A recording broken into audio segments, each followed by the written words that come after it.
Bonjour, bienvenue à ma série de capsules sur la pleine conscience à la suite de mon livre là, sur les relations amoureuses à l'ère des neurosciences et de la pleine conscience. Alors là, je fais cette capsule dans un milieu de travail où je suis venu rencontrer un groupe. Là, j'ai rencontré le groupe et puis j'attends que des personnes se présentent et souvent, ça me donne un peu de temps libre. Puis j'en profite pour faire une autre capsule dans ce contexte-là.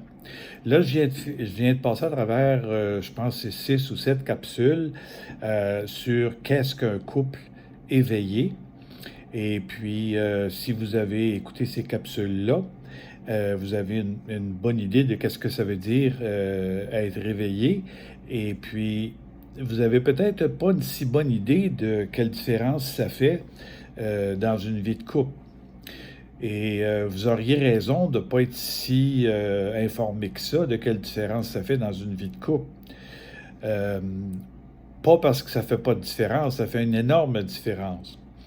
Mais on connaît très peu de choses sur la vie de couple des êtres éveillés. La plupart des êtres éveillés sont très discrets sur leur vie amoureuse ou sur leur vie de couple.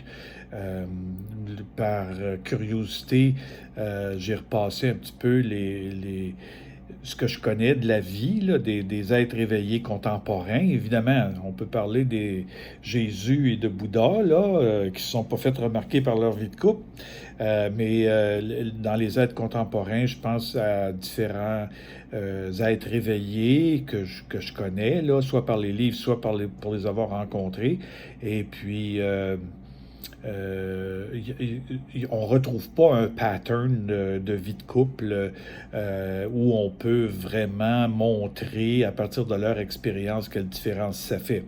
Ce qu'on constate cependant, c'est que les êtres éveillés se disent très libres par rapport à l'amour.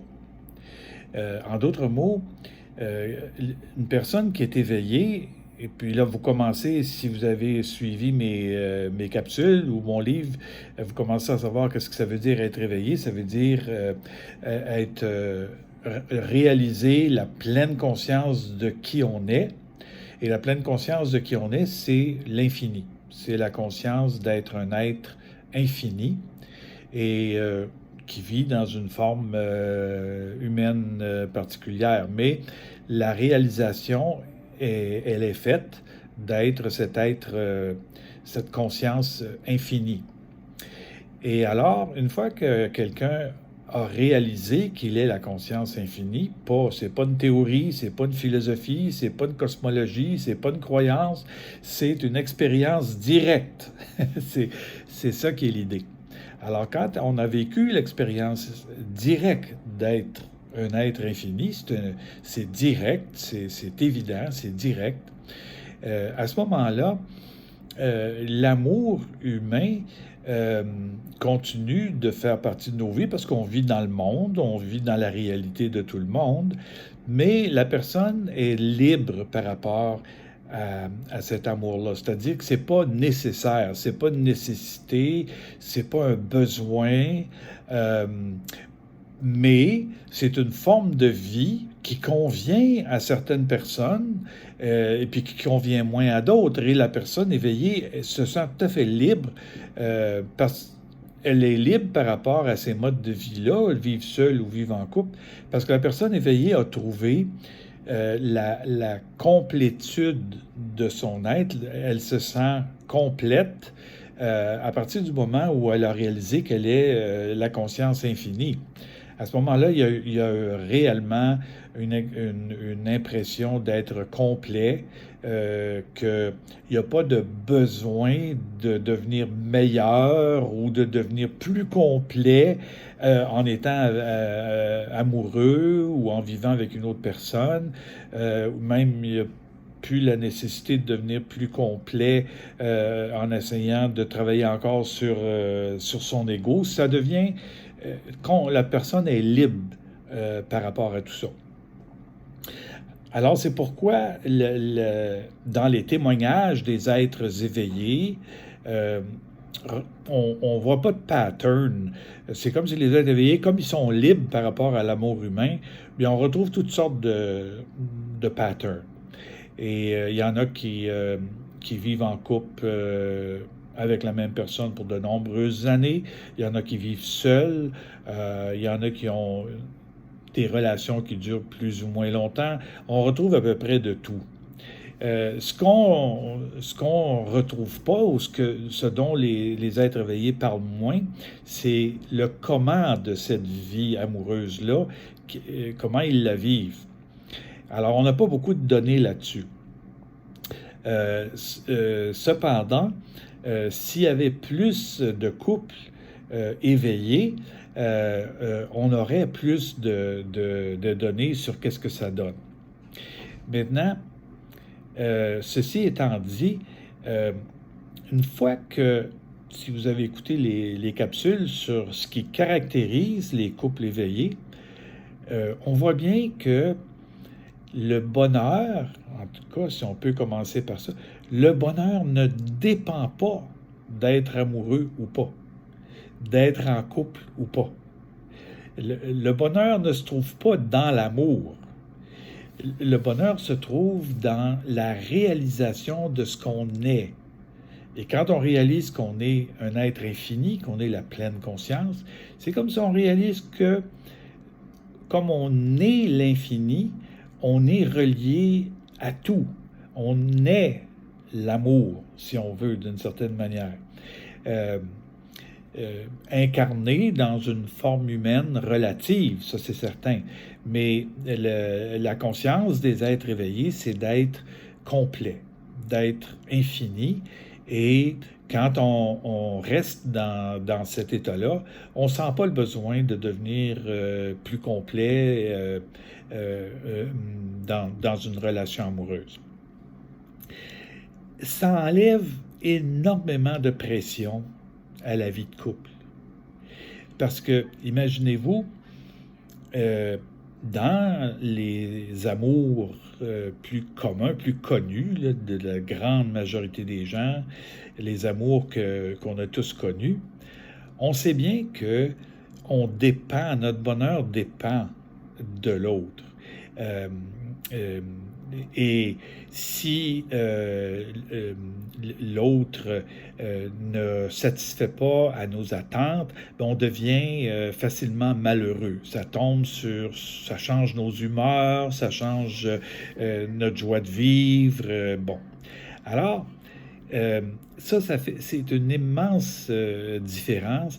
C'est que une personne qui est éveillée ne cherche pas le bonheur dans l'amour. Elle est déjà heureuse et elle se sent complète. C'est pas un bonheur à transporter des montagnes. Le vrai bonheur, c'est une sorte de calme, de plénitude, de sérénité qui fait que la personne se sent chez elle, dans ce qu'elle est. Elle n'a plus besoin de chercher un autre chez soi. Elle est chez elle dans ce qu'elle est et elle sait qu'elle ne le trouvera jamais ailleurs. Mais comme la personne éveillée vit dans la réalité, elle vit dans le monde, elle vit dans la vraie vie de tout le monde, elle a un corps dont elle a à prendre soin, dont elle a à écouter les besoins, elle a un travail, elle a une maison, elle a des relations, elle continue de vivre là-dedans. Alors, la personne éveillée, comme tout le monde, va choisir un mode de vie dans la réalité qui lui convient, qu'elle trouve plus agréable. Il y a des personnes qui peuvent vivre seules et puis que ça leur convient très bien. D'autres personnes, par tempérament ou parce qu'ils ont rencontré un ou une partenaire, où il y a une chimie, il y a une compatibilité, bien, la personne va trouver beaucoup plus agréable de vivre avec ce ou cette partenaire-là. Alors, c'est un peu comme ça que le choix de vivre ou non en couple se fait. Donc, c'est une question de qu'est-ce qui est le plus agréable à cette personne-là. Et c'est pas une question de nécessité, c'est pas une question que faut que je sois amoureux absolument, faut que je vive avec une autre personne absolument, faut que j'aille des enfants absolument. Non. La personne peut se sentir dans la plénitude sans rien de tout ça quand elle a réalisé la conscience infinie. Alors c'est pourquoi je dirais il y a une telle liberté par rapport à la forme de vie que prend la vie de l'être éveillé que on ne peut pas retrouver des patterns communs à tout le monde. Alors, mais on peut voir aussi que la différence que ça fait dans le vécu amoureux, dans le sens que si le bonheur de chacun des partenaires n'est pas lié à la relation comme telle, si la relation n'est pas un besoin pour être heureux, alors la relation est vécue pour ce qu'elle est, c'est-à-dire pour une relation. C'est pas pour combler l'agenda vital de l'un ou l'autre des partenaires, combler les besoins personnels de l'un ou l'autre des partenaires. La relation n'est pas